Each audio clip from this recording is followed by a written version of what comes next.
दोस्तों जियो financial service की बात करें तो कंपनी ने ज़बरदस्त फैसला कर लिया है। यानी आने वाले समय में कंपनी कुछ ऐसे फंड्स लॉन्च करने की तैयारी कर रही है जो मार्केट में उनकी पोजीशन को और तेज़ी से आगे बढ़ा दे। यानी वो वही रणनीति इस्तेमाल कर रहे हैं जो उन्होंने जियो टेलीकॉम में की थी और वोडाफोन आइडिया का भट्टा बैठा के नंबर 1 बन गए थे। तो बिल्कुल तैयारी हो चुकी है। क्या है पूरा प्लान, उसको समझने की कोशिश करेंगे इस वीडियो के माध्यम से।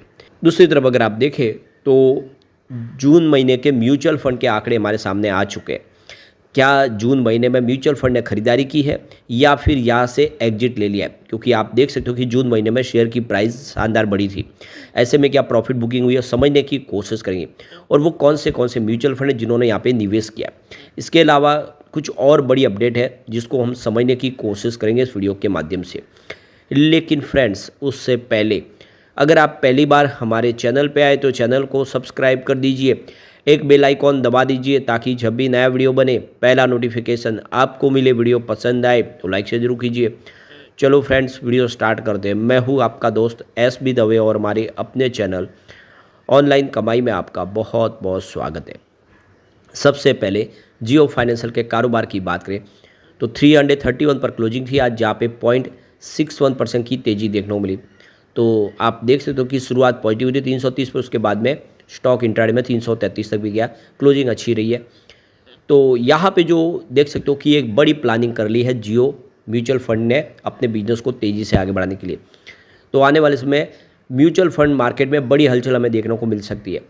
तो जियो फाइनेंशियल सर्विस और अमेरिकी दिग्गज निवेशक ब्लैक रॉक की जॉइंट वेंचर्स कंपनी ने जियो ब्लैक रॉक एसेट मैनेजमेंट इस साल के अंत तक लगभग 1 दर्जन इक्विटी और डेट म्यूचुअल फंड लॉन्च करने की तैयारी में है। खास बात यह है कि यह फर्म छोटे निवेशकों को सीधे टारगेट करेगी, वो भी बिना किसी एजेंट या डिस्ट्रीब्यूटर के। यानी एक बिल्कुल नया रणनीति है और टारगेट ऐसा है कि जो बिल्कुल देखे तो जियो के टाइम में किया था, फ्री में यहाँ पे नेट बांटा गया था। अब यहाँ पे बिना एजेंट और डिस्ट्रीब्यूटर के डायरेक्ट उनसे प्रोडक्ट बेचे जाएंगे। और आप समझे बीच की कड़ी हटने का मतलब यह कि सस्ते में प्रोडक्ट मिलना, खर्च कम हो जाना। कंपनी की स्ट्रेटेजी है कि जियो की डिजिटल पहुंच और ब्लैक रॉक के अलादीन प्लेटफॉर्म का इस्तेमाल करके निवेश को आसान, सस्ता और ज़्यादा ट्रांसपेरेंट बनाया जाए। तो ये दोनों की जो स्ट्रेटेजी है कि अब आने वाले समय अपनों के पास जो अनुभव है उसका फ़ायदा उठाया जाए। 72.2 लाख करोड़ के भारतीय म्यूचुअल फंड मार्केट में यह एक ऐसा बिजनेस मॉडल है जो पारंपरिक म्यूचुअल फंड कंपनियों की नींद उड़ा सकता है।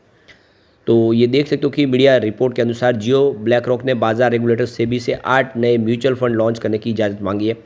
इससे पहले कंपनी ने पिछले महीने 3 फंड लॉन्च कर चुकी है। कंपनी ने बताया कि अब तक 3 फंड से 2.1 अरब डॉलर यानी करीब 17,000 करोड़ की रकम जमा हो चुकी है। इन फंड्स में 90 बड़ी संस्थाओं और 67,000 से ज़्यादा आम लोगों ने निवेश किया है। यानी जियो ब्लैक रॉक का म्यूचुअल फंड प्लेटफॉर्म तेज़ी से पॉपुलर हो रहा है और ये भी छोटे निवेशकों के बीच में इस समय काफ़ी ज़्यादा पॉपुलर हो रहा है। तो जियो ब्लैक रॉक की योजना है कि वह म्यूचुअल फंड सीधे लोगों तक पहुंचाएगा बिना किसी एजेंट या डिस्ट्रीब्यूटर के। इससे इन फंड की लागत बाकी फंड कंपनियों के मुकाबले काफ़ी कम हो जाएगी। अभी मार्केट में जो म्यूचुअल फंड एजेंट के जरिए बिकते हैं उसका खर्च देख लो कि रेशियो 1.78% तक होता है और ये 2.5% तक भी जा सकता है। लेकिन डायरेक्ट फंड में ये खर्च सिर्फ 1.2 या उससे भी कम होता है। जियो ब्लैक रॉक यही रास्ता अपनाने जा रहे हैं। कंपनी जियो के डिजिटल प्लेटफॉर्म जैसे माई जियो और जियो फाइनेंस का इस्तेमाल करके सीधे निवेशकों से जुड़ना चाहती है। इसके साथ पहले से ही 80 लाख से ज़्यादा लोग हैं इनके पास जिनके फाइनेंशियल ऐप्स वो ऑलरेडी वो इस्तेमाल करते हैं जियो के। जियो पहले भी टेलीकॉम सेक्टर में तहलका मचा चुकी है। 2016 में जब शुरू हुई थी तो सस्ते मोबाइल प्लान देकर पूरी इंडस्ट्रीज़ की तस्वीर बदल दी थी। अब यही तरीका म्यूचुअल फंड इंडस्ट्रीज में अपनाया जा रहा है। ब्लैक रॉक दुनिया की सबसे बड़ी इन्वेस्टमेंट फर्म है जो 11.6 ट्रिलियन डॉलर की रकम को मैनेज करती है। इसका ज़्यादातर पैसा इंडेक्स फंड या ETF पैसिव फंड में होता है जो किसी शेयर बाजार के इंडेक्स को फॉलो करते हैं। लेकिन भारत में जियो ब्लैक रॉक थोड़ा अलग प्लान लेकर आ रहा है। यह एक्टिव और पैसिव दोनों ही तरह के फंड देगा ताकि हर तरह के निवेश को उनकी ज़रूरत के हिसाब से ऑप्शन मिल सके। जियो ब्लैक रॉक अपने फंड्स में अच्छे और स्थिर रिटर्न देने के लिए अलादीन नाम की टेक्नोलॉजी का इस्तेमाल करेगा। यह एक ऐसा स्मार्ट सिस्टम है जो बाजार के हर डेटा और रिस्क को एक जगह जोड़कर मैनेजर को बेहतर निवेश का फैसला लेने में मदद करता है। अच्छी बात यह है कि इस सिस्टम के कुछ खास फीचर जियो ब्लैक रॉक के रिटेल निवेशकों को भी मिलेंगे जिससे वे अपने निवेश पर और ज़्यादा भरोसा और जानकारी ले पाएंगे। तो ये बहुत अच्छी गुड न्यूज़ है, यानी मार्केट में नंबर 1 बनने की तैयारी शुरू हो चुकी है और आने वाले समय ये तकदीर बदल देगा जियो फाइनेंशियल की। अब यहाँ पे जो बड़ी अपडेट निकल के आ रही है, जून महीने में म्यूचुअल फंड ने काफ़ी ज़बरदस्त खरीदारी की है। तो जून में तेज़ी बनी थी, प्रॉफिट बुकिंग भी हुई, लेकिन उसके बावजूद भी 18 ऐसे म्यूचुअल फंड हैं जिन्होंने फ्रेश इन्वेस्टमेंट किया है जियो फाइनेंशियल में, यानी काफ़ी बड़ा निवेश हुआ है। वैसे 14 म्यूचुअल फंड ऐसे भी हैं जिन्होंने एग्जिट लिया है, लेकिन बिकवाली करने से ज़्यादा खरीदार है। 14 के सामने 18, आप देख ही सकते हो कि जो पलड़ा भारी है वो खरीदारों का है। तो ये तो क्लियर है कि बड़ी तेज़ी में भी निवेशक बने हुए जो बड़े फंड हाउस म्यूचुअल फंड है वो निवेश करें, तो ये अच्छी बात है। करीब यहाँ पे 10,62,190 स्टॉक शेयरों की यहाँ पे देख सकते हो अदला बदली हुई एक हाथ से दूसरे हाथ। अब वो कौन से म्यूचुअल फंड एक बार देख लेते हो। जो सिर्फ 2 डिजिट में है उससे ऊपर का ही हम डिस्कस करेंगे, बहुत सारे म्यूचुअल फंड है, सबको डिस्कस नहीं कर सकते। तो Tata arbitrage fund regular growth ने 46.07 करोड़ का एयूम किया है। UTI arbitrage fund regular plan growth ने 17.58 करोड़ का एयूम किया है। UTI Nifty 50 index fund regular plan growth ने 222 करोड़ का एयूम किया है। उसके बाद Tata Nifty 50 index fund regular plan ने 12 करोड़ का एयूम किया है और मोतीलाल ओसवाल निफ्टी 500 रेगुलर ग्रोथ ने 13 करोड़ का एयूम किया है। उसके बाद HSBC इक्विटी सेविंग ग्रोथ ने 26 करोड़ का एयूम किया है। और उसके बाद अगर देखें तो Motilal Oswal flexi cap fund regular plan growth ने 32 करोड़ का एयूम किया है और Quant ELSS tax saver growth ने यहाँ पे 969 करोड़ का ज़बरदस्त एयूम किया है। तो quant small cap fund growth ने 1829 करोड़ का एयूम किया है, यानी क्वांट के फंड हाउस जम के खरीदारी करें। इसके अलावा quant flexi cap fund growth ने 360 करोड़ का एयूम किया है। तो quant value fund regular growth ने 148 करोड़ का एयूम किया है और quant large cap fund regular growth ने 222 करोड़ का एयूम किया है। इसके अलावा quant business cycle fund regular growth ने 100 करोड़ का एयूम किया है। उसके बाद HSBC ELSS tax saver fund regular growth का 14 करोड़ का एयूम है। फिर UTI Nifty 50 exchange traded fund का 592 करोड़ का एयूम हुआ है।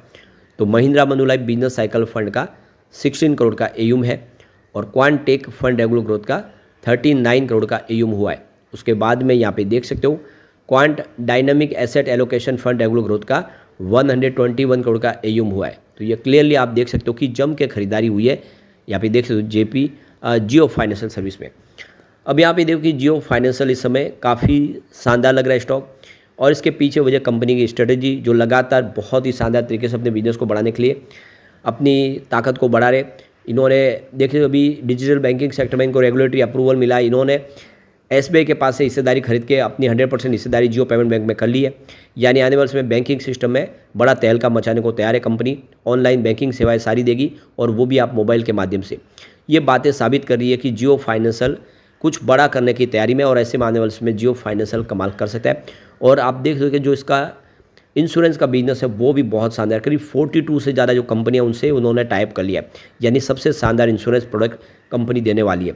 और ऐसे में हम कह सकते हैं कि आने वाले में जियो फाइनेंस का फ्यूचर बहुत ब्राइट है। अब जैसे कि जियो लिक्विड आप देखिए जो इस समय फंड है उसमें पैसा लगाने की आप विचार करें तो आखिर इन फंड्स ने कितना रिटर्न दिया एक साल में, उसको भी आपको जानना चाहिए। तो उससे आपको ये अंदाज़ा आ जाएगा कि इसमें रिटर्न कितना है, क्योंकि यहाँ पे जो ये लिक्विड फंड होते हैं उसमें ज़्यादा से ज़्यादा 91 डेज़ की मैच्योरिटी होती है। अब यहाँ पे देख सकते हो कि पिछले एक महीने में औसत इन्होंने 5.95% का रिटर्न दिया है, जबकि 3 महीनों में ये 6.43% के आसपास रहा है, जबकि 6 महीनों का जो रिटर्न है वो 7.06% के आसपास रहा है। वही एक साल का लिक्विड फंड का औसत जो रिटर्न है वो 7.19% के आसपास रहा है। तो ये इस तरह से रिटर्न फिलहाल ये स्टॉक दे रहे हैं।